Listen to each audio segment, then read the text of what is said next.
these little devices that will get you in trouble. Nevada is one step closer to joining other states where using your cell phone behind the wheel is against the law. Police say all the evidence that was found in the apartment today was a clear indication that the shooting suspect knew exactly what he was getting into.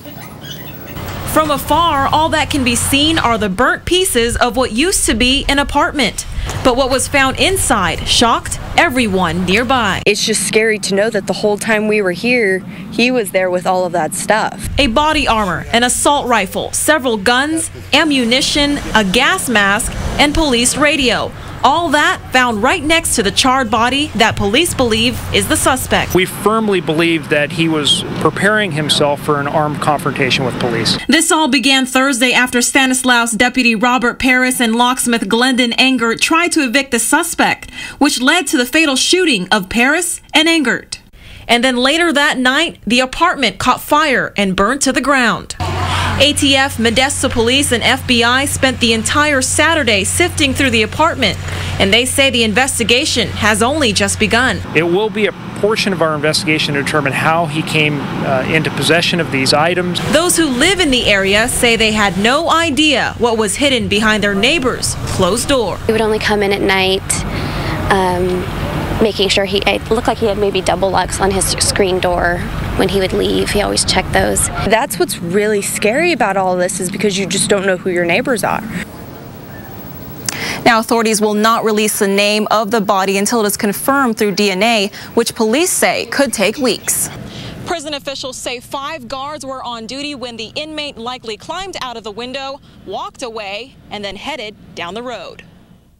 And he kind of cuts through the cars right there and then continues up. And it sounds like his pocket's full of change or something. I'm like, that's weird. His head shaved, and I don't think much of it. And then you start hearing the helicopter going around and around and around. Helicopters patrolling the area tirelessly since a new Folsom prison inmate walked away late last night. Due to the lack of the secure perimeter, I mean, that's why we call it a walkaway. I mean, it happens, I don't want to say very often here, but I know at fire camps and places like that, it's not uncommon for this to happen. Marco Cabrera, a repeat felon who was serving a 5-year sentence for assault with a firearm and drug-related charges, simply walked away from the prison. But it doesn't seem to shock too many people. But that can happen. We're not that far from the prison, so. It can happen any place, so you never know.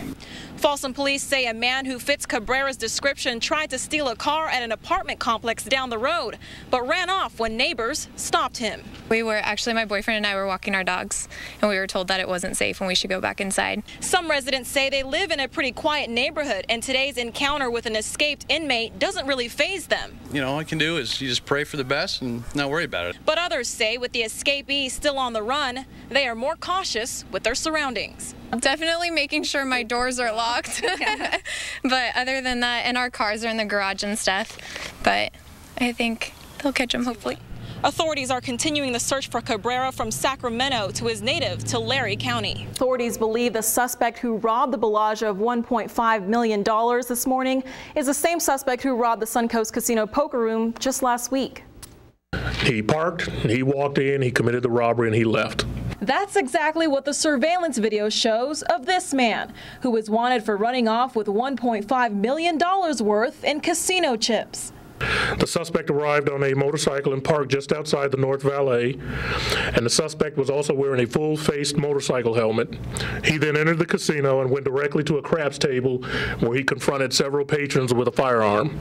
People were already kind of suspicious on who he was because he was walking through a casino hotel with a helmet on, and who does that? That's when authorities say it took him no more than 3 minutes to swipe the craps table clean of casino chips before jumping right back on his motorcycle and leaving the scene without a hassle. But authorities believe they've seen this man before.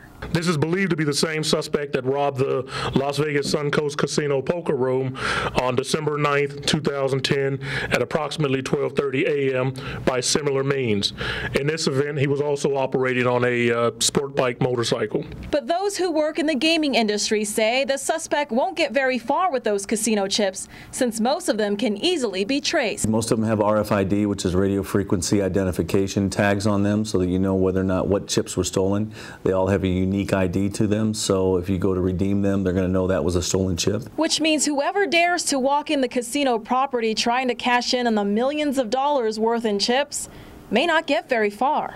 The little tag or the microchip that's embedded into these chips are very trackable, and the radio frequencies that are attached to them gives us the opportunity to scan and identify when that chip is around or on property.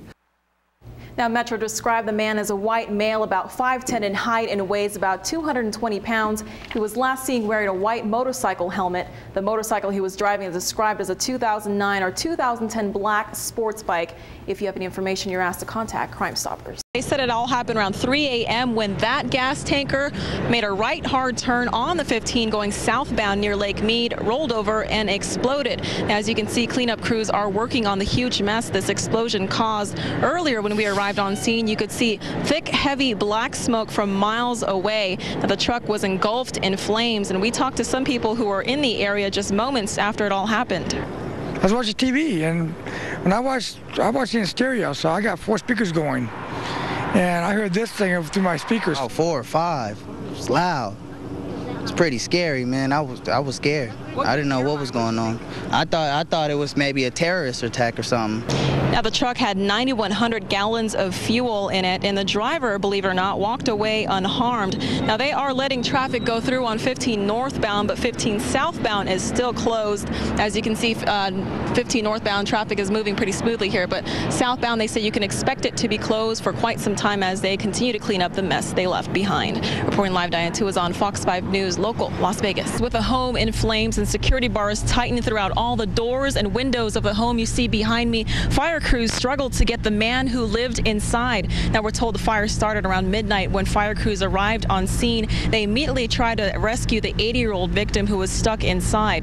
Firefighters say the toughest challenge was getting through the door and window bars. It took them about 9 minutes to get to the victim. Hey, good morning, Diane. You okay in there? Yeah, good morning, guys. I'm a little claustrophobic, so I don't even know why I sat in this machinery to begin with. But anyways, if you've been anywhere near the convention, we're told the victim was on his way to this Wells Fargo bank behind me when he was approached by a gunman that shot at him several times, and the person responsible is still on the run.